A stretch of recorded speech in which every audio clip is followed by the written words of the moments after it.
Good afternoon and welcome. Thank you for taking the time to join us for our latest webinar from the team at DBRS Morningstar. My name is Patrick Miller. I'm a member of the DBRS Morningstar Business Development Group and will be the moderator for today's presentation. Our public finance team members will be discussing their recent commentary titled, "A Return to Campus and Credit Implications for the Year Ahead," related to the DBRS Morningstar University Ratings coverage. Students are finally returning to campus, albeit under ongoing restrictions. What does this mean for Canadian university credit profiles? How are universities balancing the evolving coronavirus pandemic, vaccine requirements, and a desire to restore on-campus activities and revive ancillary operations? Following the presentation, I will be assisting with question and answer period. So please submit online questions in the Q&A box on your Zoom screen as they arise during the presentation. Without further ado, I would like to turn it over to our public finance team members, Travis Shaw and Aditi Joshi, who will each start with an introduction prior to proceeding to the presentation. Thank you. Thank you, Patrick. My name's Travis Shaw, and I'm the Senior Vice President in the Public Finance Group here at DBRS Morningstar. My portfolio is primarily involved in covering provinces, municipalities, universities, and hospitals. And through my long tenure, going on more than 12 years now with the firm, I've had the benefit of working across our entire university ratings portfolio. With that, I'll pass it over to Aditi. Thank you, Travis, and a very warm welcome to everyone to our webinar today. My name is Aditi Joshi. I am an AVP with DBRS Morningstar, and I work closely with the public finance team. I've been here for a little more than 2 years. I have prior experience with the credit rating agency and financial institutions across a broad portfolio of financial institutions as well as public finance entities. Passing it back over to you, Travis. Okay, I'll just briefly give a quick introduction as to our planned agenda for today. So Aditi is going to walk through the return to campus environment and what that means for institutions from an operational standpoint. I will then take a look at the enrollment outlook and some of the early data we're getting and feedback from institutions, and particularly try to provide a sense of what that means in terms of both the domestic and international enrollment outlook for our rated universe. We will then touch on ancillary operations and what a return to campus might mean from a financial standpoint for our university portfolio. And finally, we'll wrap up with some thoughts on some of the recent issuance, debt issuance in the sector and expectations going forward, as well as what this new return to campus environment all means for our university ratings in the months ahead. And then at the end, we'd be happy to take any of your questions. So without any further ado, I will pass it over to Aditi to get started. Thank you for that, Travis. Most of us have been keeping an eye on a safe return to university campuses. And in more cases than not, this is guided by the stance of the respective provincial governments, which varies somewhat.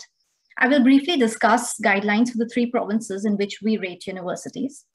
In Ontario, the provincial government has directed universities to implement mandatory vaccine requirements to avoid any stringent restraints on capacity.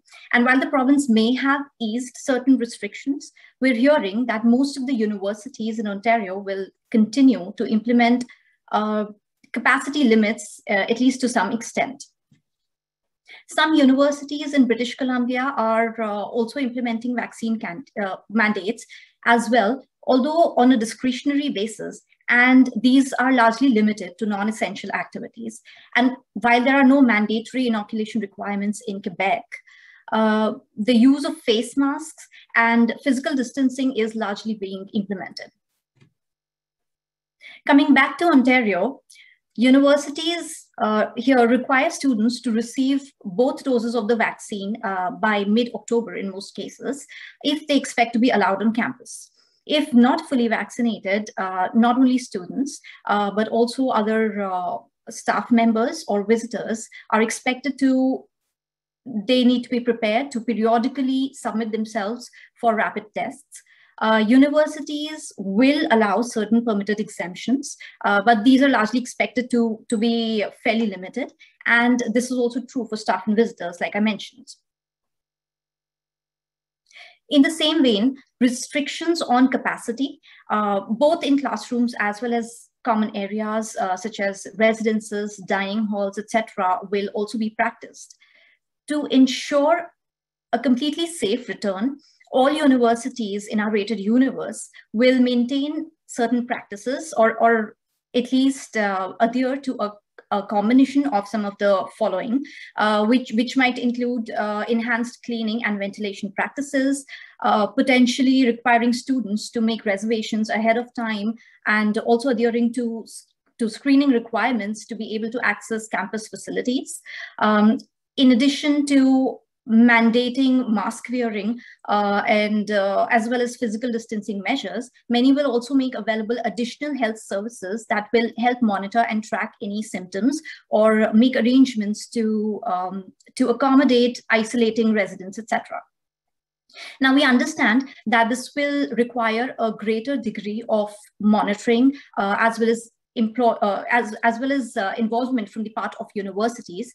But we nevertheless think that most, if not all of the universities at this point of time seem well prepared to, if not prevent, then effectively manage any outbreaks that may occur on the campus or in residences. Before we move on to the discussion about enrollment outlook, I think it's worth noting here that we are also seeing a shift in programming and scheduling of classes.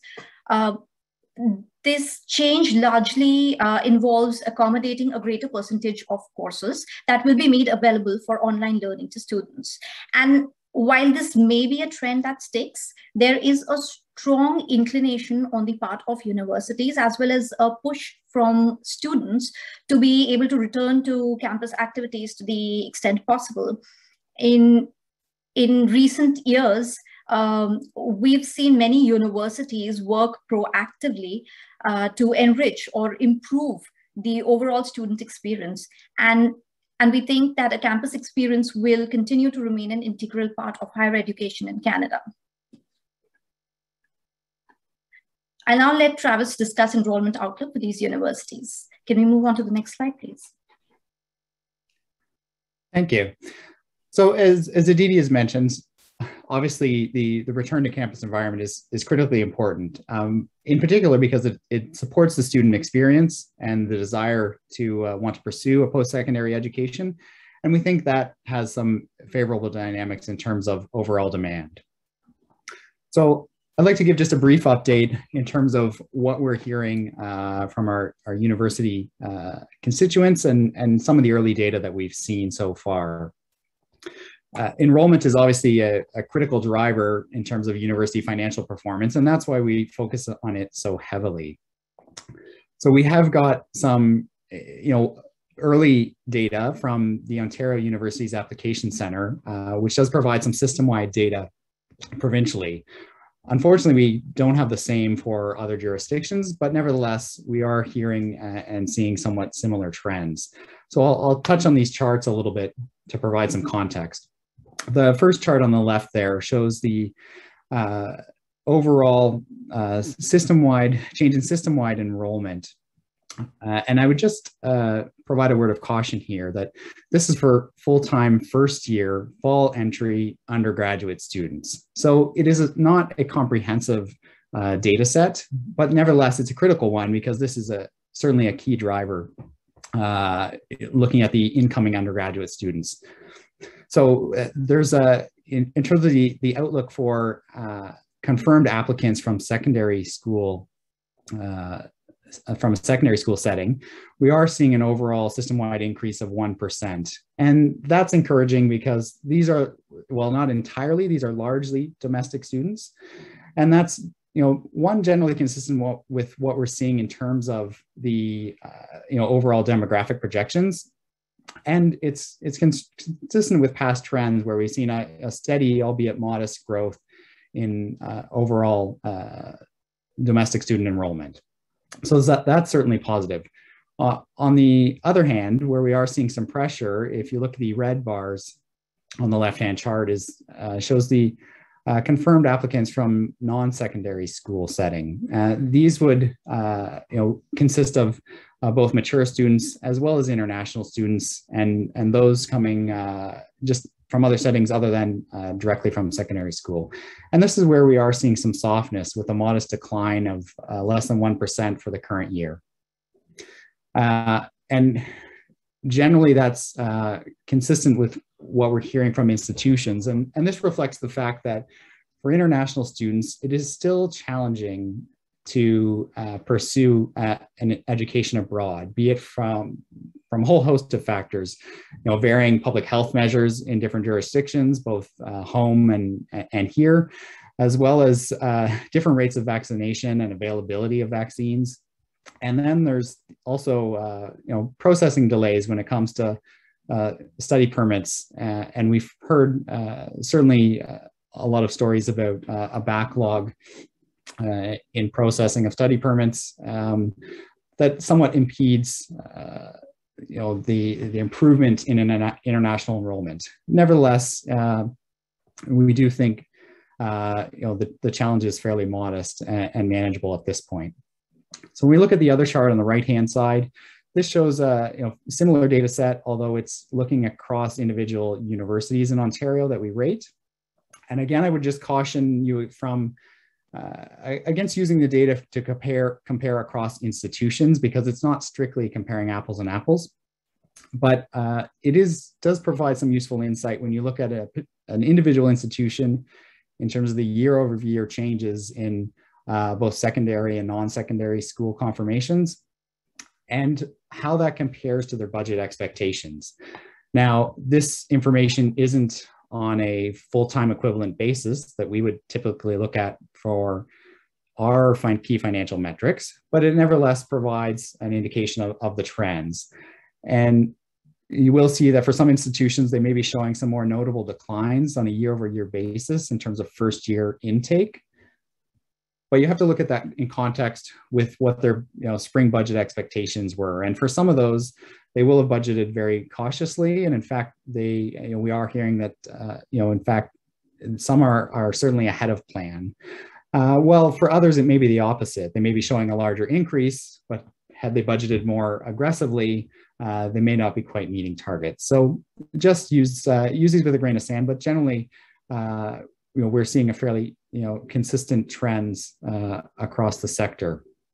And another thing I'll touch on is just what we saw last year in terms of generally large concern about the ability and willingness of international students to pursue an education here in Canada. That really did drive and incentivize some increased domestic competition. And what we generally saw was that those institutions with larger and more recognizable academic profiles fared better than those with perhaps less recognized academic profiles.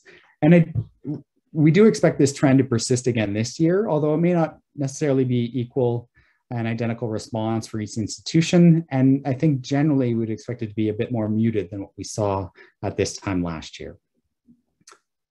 And now I will hand it back to Aditi to provide an update on what we're hearing in terms of ancillary operations.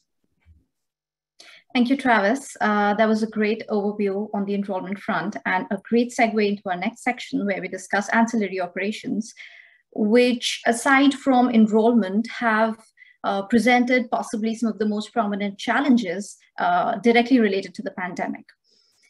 Generally speaking, we believe that higher activity on campus will support a higher demand for ancillary services. Some early estimates indicated that many universities were planning for much lower classroom as well as residence capacity for the 2021-22 academic year. However, based on the confirmations data that Travis just discussed about, and also from what we're hearing from many universities, student demand for both in-person learning as well as student accommodation has been very strong. The expectation is that student housing occupancy will likely be upwards of 80% for many universities, although classroom capacity will probably be capped at somewhat lower levels. Of course, this includes physical distancing requirements that will generally limit overall numbers or footfall on campuses compared with the pre-pandemic year. For instance, residences are being offered on single occupancy basis, and parking revenues are also likely to be relatively subdued this year. But in comparison, it is much more difficult to, it's much more difficult for universities to be able to forecast where many of the smaller ancillary activities, such as retail stores on the campus, bookstores, revenues coming from conferences and other events, smaller student services and whatnot, it's difficult to forecast where these may land. And at this time, the outlook appears to be a little unclear as far as these smaller ancillary operations are concerned. But I would also like to highlight here that these operations tend to contribute a rather small portion of overall revenues. And as a result of that, we think that even if these operations were not to perform as well as we would like it to, it is unlikely to have a meaningful impact on overall ancillary results, given their limited contribution to overall revenues in most cases.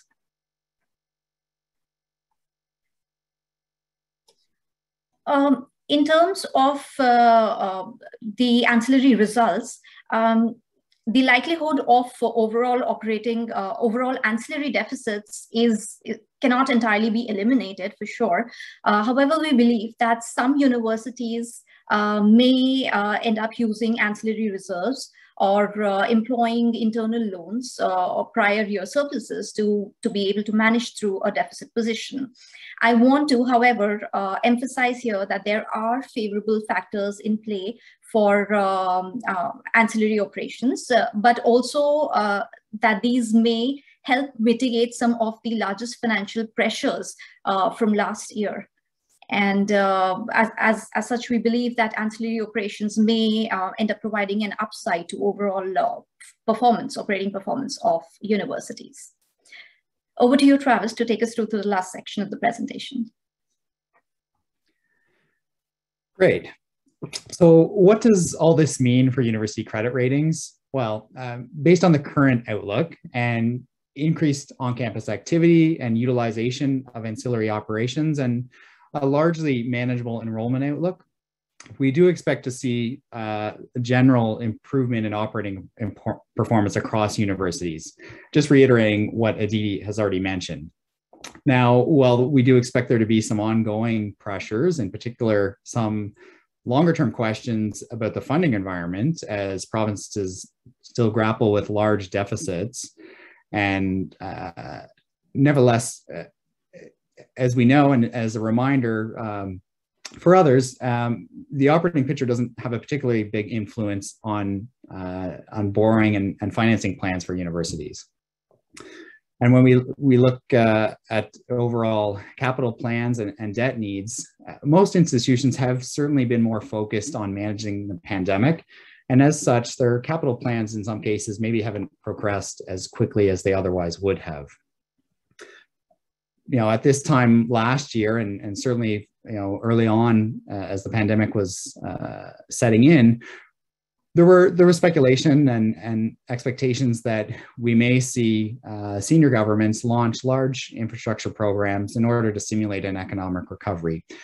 I would say at this point that we no longer believe that is the case, and not something we're currently expecting. And I think it's in part due to the fact we've seen a fairly, robust recovery thus far, albeit certainly choppy. It's not something that we're baking into our base case for any institution. Nevertheless, we will see, some ongoing capital funding and ad hoc projects from time to time. So at this point, we're not anticipating any further debt issuance in our rated universe for the remainder of the fiscal year. Nevertheless, we have had a couple institutions come to market earlier this year, one being McMaster with a 2-tranche deal, as well as Carleton University with its inaugural issuance. And I would note, while we don't have any further debt issuance on the radar, this is a sector with always a healthy dose of shovel-ready projects, and plans can change quite quickly. And so as a whole, we see the current operating environment as being generally somewhat credit positive for the sector, particularly relative to this time last year and previous expectations. And that really lines up with our rating trends. For the majority of our rated universe, we have our universities on a stable trend, with 2 exceptions.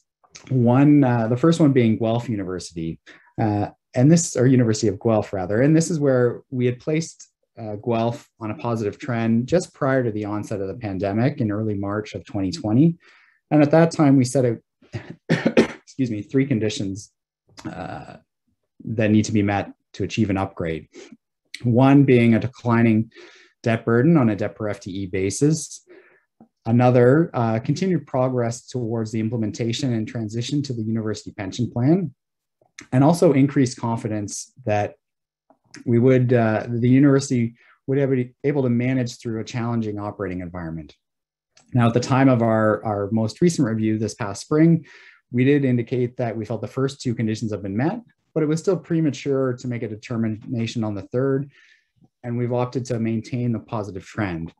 This is something we'll be reviewing throughout the fall as we get additional data and a better sense of the medium-term operating outlook for the university. And it is our hope and intention that we can resolve this trend by the time of the next review.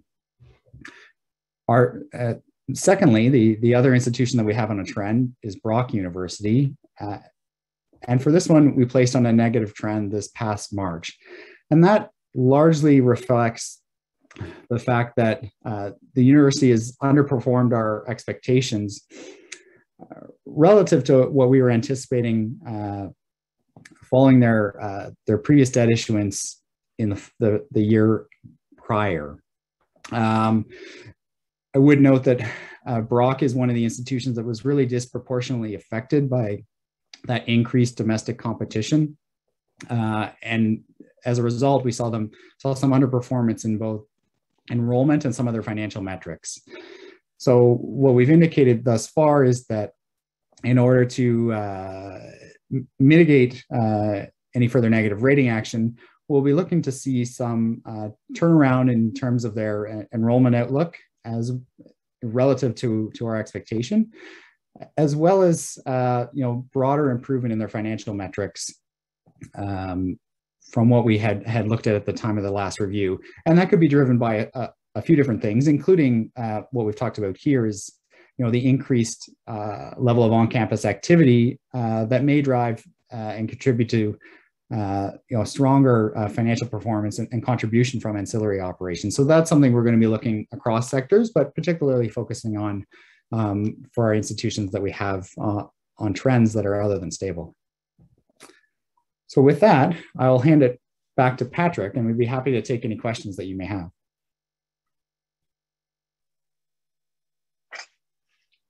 Thank you, Travis and Aditi. Job well done. And thank you to all the attendees that are posting questions. So I just remind you to please keep the questions coming. I think we'll start sort of 2 questions I'm going to blend into one. And they focus around the delivery and infrastructure in terms of hybrid versus live formats. So I guess the question would be, is there developments around the requirements, I guess, within the technology to deliver in both formats? And then, as a secondary point within that, another question's asked about what percentage of students have returned to campus, and then are retention rates slipping, due to frustration of the back and forth between live and hybrid? Sure. I can start off with this one, and Travis, please feel free to jump in if you want to add something. Thank you. Firstly, thank you, Patrick, and thanks a lot for these questions. I guess my answer is probably going to be a multi-layered, multifaceted response. There are a number of things at play here. Firstly, in terms of infrastructure, so this is something that while it may appear that universities have accelerated their plans to move programming online or instruction online, this has actually been something that has been occurring for a number of years now, with many universities investing in information technology and generally investments. Of course, this was something that was accelerated because of the pandemic, but it has been there since a couple years before that. And because of that, to some extent, universities were able to move their operations to online platforms a lot more relatively easily and a lot faster as well. The second part of the question is about whether we expect universities to maintain a significant portion of online programming going ahead. And it's hard to comment on that at this point of time. Having said that, based on the information that we have received so far, we're seeing many universities maintaining at least a decent proportion of programming online. It could vary anywhere between 20 to 30% or so. I'm hazarding a guess, but I suppose it should be more or less in that range. And the reason that they're trying to do this is not only driven by the fact that there still are variants out there. The situation is still evolving, and there is the possibility that there is still a possibility that if provincial governments were to implement lockdowns again or impose as strict travel restrictions or any other health-related restrictions, there is a possibility that they will need to move programming online, even if that is not the preferred way for either universities or students. And as a result of that, we're seeing universities maintain a certain portion online, and it might be fair. It's likely that they will continue maintaining a certain portion, something that we're seeing as unique or new at this point of time. There is the possibility that it might become part of the new normal, where a hybrid form of courses or programming is offered to students. Okay, thank you very much for that, Aditi. And then maybe Travis, just as a quick second part to that, is there a difference? Have you seen a difference in tuition, or is tuition the same between the hybrid or the in-person learning, or any potential that may change in the future?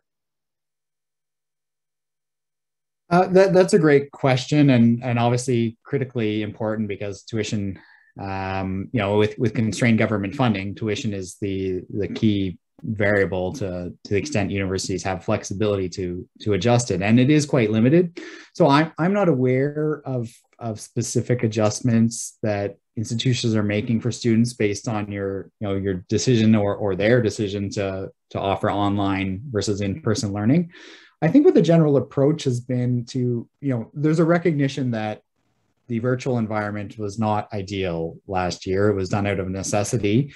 And there is a desire to get back to in-person learning, and certainly have a component of in-person learning for, most, if not all, students. Now, that is going to vary depending on the size of the program, the nature of the classroom facilities that they have available to use, and space, physical distancing requirements still being adhered to in many areas.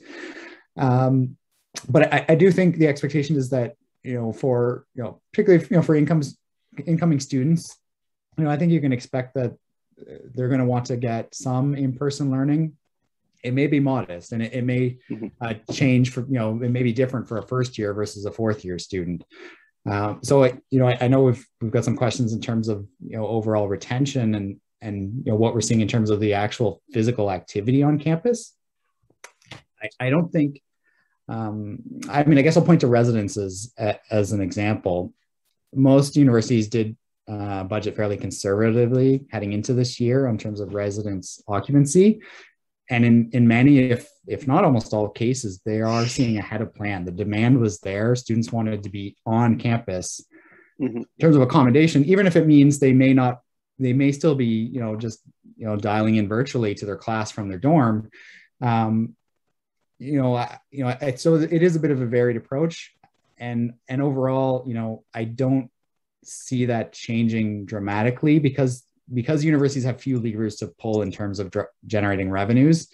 They really don't have the flexibility to offer discounted tuition, with absent, any increase in government funding. Well, that's great. Thank you. I know we're starting to run close to time here. I think there's two great questions that we'll try and maybe try to keep it brief. We could always follow up with more detail later on. So the first question would be, how much weight do you place on provincial support within the ratings? And how is the potential of a failed, which we know of the Laurentian University insolvency, university impact your views on that? And again, maybe just a minute or two, and then we have one more question before we close out. Sure, I will start, and Aditi, feel free to add if you like. So first off, in terms of how do we look at provincial support, I guess it does touch our view of university credit profiles in a number of ways. One, we look at the provincial rating as an explicit business risk assessment factor, or critical risk factor. So it's one of the qualitative inputs into our ratings assessment. It's one of several, so it's not the only one we focus on. But the general premise is there is that in a more highly rated province that has demonstrated, is likely to demonstrate greater financial capacity and ability to share resources and better fund their higher ed system. And so that is likely to provide some modest benefit. So that's one factor. And then the other two areas are looking at the overall government funding framework and tuition fee framework, obviously both controlled by government. So to what extent are provincial governments adequately funding their sector and giving them, really the means to deal with some of the inflationary pressures that they're faced. And that's largely wages and salaries. And that's been a longstanding issue. And then to what extent, absent funding, are they allowing flexibility on the tuition side to try and cover some of those costs? So that's just some of the aspects we look at in terms of the provincial relationship. And then further to your question about the situation in Laurentian and how does that impact our view going forward, I think it's something we continue to watch this situation as it unfolds. The province has given some indications that initially that they would look at possibly some regulatory changes to regulatory and oversight mechanisms for the sector in order to prevent this situation from arising again. But at this point, there haven't been any fundamental changes. We continue to watch, and to the extent that there are changes in that provincial relationship and provincial oversight, we will adjust our methodology accordingly. Wonderful. Thank you for that, Travis. And maybe just the last question, as we have a minute or two left, I'll point to Aditi. And I'll just say broadly, there's a couple around the international students, foreign students, and in terms of the importance to them as a component of the university budget. So maybe just speak broadly on the impact and what you see for international student registrations going forward. Thank you, Patrick. I understand that the question has to do with international students forming a significant chunk of the total enrollment. Is that what the question is referring to? Yes, and more of how that impacts the financial metrics and what that would have probably forecast going forward. Right. I guess I will start off highlighting that for some years we have been noting that the concentration of international students, specifically to certain specific source countries, has been something that we have acknowledged, as do universities. And we've seen in recent years increased efforts towards not just recruiting international students, but also trying to diversify the source of countries that international students come from. This is something that is definitely, it forms an important chunk, an integral factor that is taken into account while forecasting or preparing university budgets, because a significant portion of total revenues comes from international students that also pay higher tuition fees for some of the programs which are more in demand. And while this, particularly during this crisis, this pandemic situation of the past year and a half, one of the primary concerns was how, if international enrollment is as vulnerable as it appears to be, how significant might the impact be on the forecasts and the budgets. But as is evident in the past year or so, we've seen that international demand, student demand, has remained strong. Higher education in Canada remains a very lucrative option for many students across the world, and the trend is likely to continue. We don't see that number or the proportion of international students going down, or domestic students, or a major drastic shift towards domestic students, although this is something which has taken some precedence through this pandemic year. However, like we've discussed this earlier as well, the drop in international demand has been significantly less compared to what were the initial estimates, and because of that, I think it's going to continue playing an important part, and it definitely seems like one of the factors that might move the scale significantly for a university. But in terms of operations and budgets, I would like to wager that this is it's probably not going to be as dramatic a shift away from international students. Okay, well, thank you, Travis. Any just quick last words on that topic, or? Yeah, I would just have, I think you covered it well, Aditi. And the only thing I would add is, I think important to note, there's obviously a lot of dynamics, and we're talking about global macroeconomic factors here that can then play a role in driving student demand. But, I think encouragingly, just having come out of the federal election, one thing we do have clarity on now is status quo in terms of federal government and likely policy towards immigration.